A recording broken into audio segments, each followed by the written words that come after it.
in the 60 portfolio is this idea that in 60% of it, you get upside, 40% of it, you get income. Right. Right. And then the best suggestion that people have is like, should it be an 80-20 portfolio? Yeah. Right. So that inherently makes you choose. And you're saying that you don't have to choose. I don't think you have to choose. I know you don't have to choose. Yeah. You know, and so I think 60-40, 80-20, all of that really, like, I think they're missing the point here, right? We're investing too much of our capital in things that don't provide both. And I'm not saying that rental properties have to be 100% of your investable capital and all of that, but for us as an economy, as a nation, to largely turn a blind eye to an asset that can produce both, I think that's hurting us. That's hurting us as families. That's hurting us as communities. It's hurting us as a country, right? How much better would we be doing as families, as communities, as a country if we had, income that was predictable, right? If, as we face the pandemic over the last couple of years, and as we've, faced this, whatever this has been, recession-ish time that we have been in, and as we're going into a recession, if you knew that you were investing in an asset class that didn't go up like this, up and down like this, like how much better would you sleep at night, right?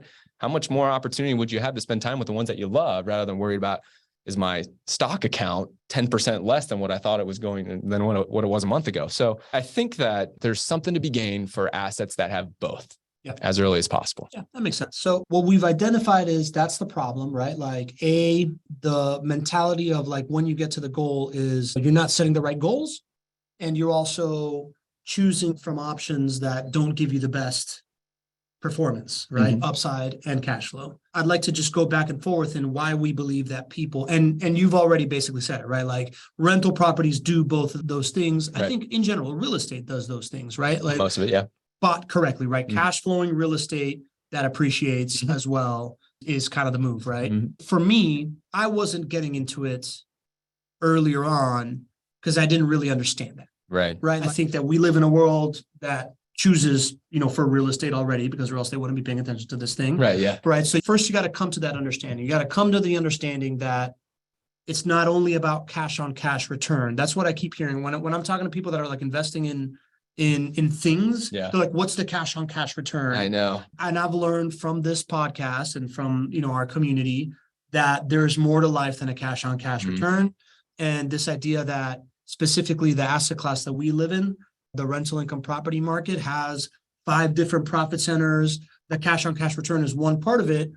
But what's really important is that you don't have to choose between cash return and upside, mm-hmm. right? Like it's like you get the cash flow, you also have the appreciation that if you're looking at it in a long-term market cycle is going to happen as long as the cash flow in the short term is working, plus the 3 other profit centers that add to it. To me, that was a big moment that I had to understand it before I could even think, oh, okay, wait a minute. So I'm playing for more chips here, right? As opposed to just like, no, this is about the same. So why not do the easy thing, right? Yeah, it's sneaky how well real estate performs and rental properties perform over the long haul. And the thing that we tend to take a beating for on the front end, we actually perform so much better than the alternatives on over the long haul, right? I just did a case study for the team last Tuesday, and I walked them through and I showed the last 20 years of performance for the S&P 500, for bonds, and for Jacksonville rental properties. And I showed right off the bat where for the S&P 500, the average dividend has been about 2%.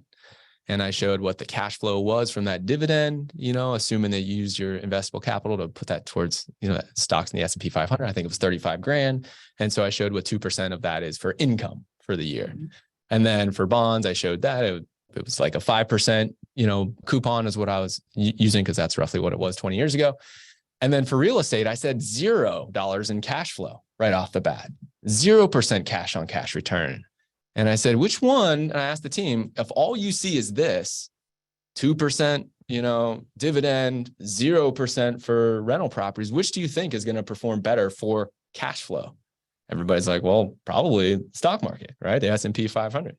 And then I showed the average stock price appreciation over 20 years. It was 7.6% over the last 20 years for the S&P 500. And I showed in real estate in Jacksonville, it only went up 5.2%. And I said, if you see all of this as an average investor, you definitely would choose to put your money in the stock market. And I think that's where most people live.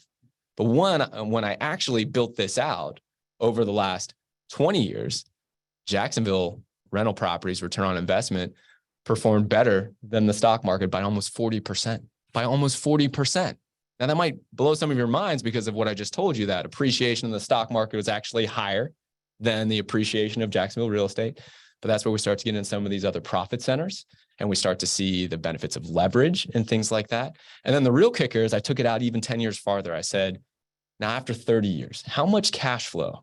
Remember that S&P 500 investment has 2% of a dividend each year, and that's growing as the value goes up each and every year. After 30 years, what's your monthly cash flow for that? And what about that rental property for Jacksonville? Started out with $0 in cash flow, but over time, your rents go up.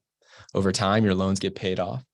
And after 30 years, the monthly cash flow of that rental property was almost 3 times higher than what the dividend is for that stock investment there. And it kind of blew everybody's mind, right? But it's that education part of it. It's hard to understand. We have really savvy people out here like you prior to being on the show who just didn't understand that, you know? Yeah. You kind of go with what you're taught, and stock market probably earns more than rental properties is what you're thinking. And it's definitely easier is what you're thinking. So you like tend to put your money in the 60-40 portfolio. And it took me like 9 months, bro. Yeah, I know. It takes a long time. Like it took a while, Yeah. right? So like it wasn't until we started doing the property of the week and really going into that I really understood it. Yeah. Right? Like our first 6 months of our engagement, I still could not hold a conversation with my other friends that didn't understand it and then like talking through it. Yeah. And it wasn't until like a year and a half later that my dad was like, "Oh yeah, I think you're right." Yeah. You know? Yeah. Like, Well, I don't think you're alone. I think the vast majority of our clients who invest really don't understand how great real estate is compared to the other alternatives as well, right? They probably understand a few components of it, but I find it pretty rare when people get just how well this performs over time versus your other alternatives. but that's only one part of the problem, right? That's only one part of the objections. You have another one. Like you from the beginning have had a thesis that it's a different thing apart from that. I'm sure I do, but I forgot it. Can you help me with what my thesis is? It's your favorite Gallup study. Oh, yeah. Yeah. Oh, I love this study. So thank you. Thank you very much for reminding me of what my thesis Gallup on.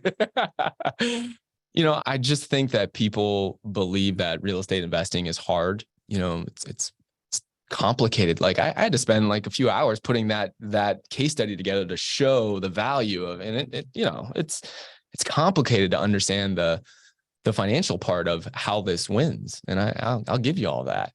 But even beyond that, people just assume that it's hard. And so I start to look at what people are saying out there and what they are telling people, and then what are they actually doing with their investments. And for a long time, I've always heard and felt that people have seen that real estate is an opportunity to earn a significant return on investment. Maybe they're not sure if it's better than the stock market long run or not, but the ability to make money in real estate is not usually the challenge, but something else is holding them back. And so there was a recent Gallup poll, and it asked investors, and this one's from 2018. Gallup asks different questions every single year. This one I thought was most pertinent to this kind of phenomenon. It asked investors out there, what do you believe the best long-term investment is? And it asked stocks, bonds, gold, CDs, real estate.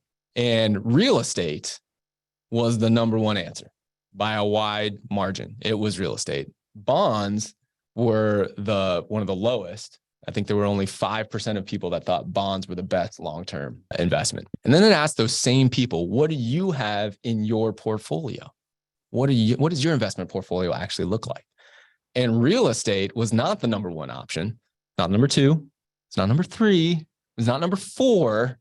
It was the 5th most popular option. It was well below bonds. And so you start to think about why that is. Well, it's because people are not afraid of the opportunity to earn a high risk of return or a high rate of return. It's because people think it's hard. So that's why we started building this company a long time ago before I read this poll. But once I saw this, I'm like, this validates what we are here to do. We don't need to convince people that real estate, you can earn money. It's a good return on investment. We have to help people convince themselves that it can be as easy as investing in the stock market or as easy as investing in a bond. And if we can nail that client experience part of it, our opportunity to grow this company is pretty substantial. And so that's really where we have gone from the very beginnings. Experience. If we can do this and it's something that you want to rave about to your friends or your family, then we got something. Yeah. And you've bet your career on that insight. Yeah. Like you've bet 100 people's career on that insight. Yeah.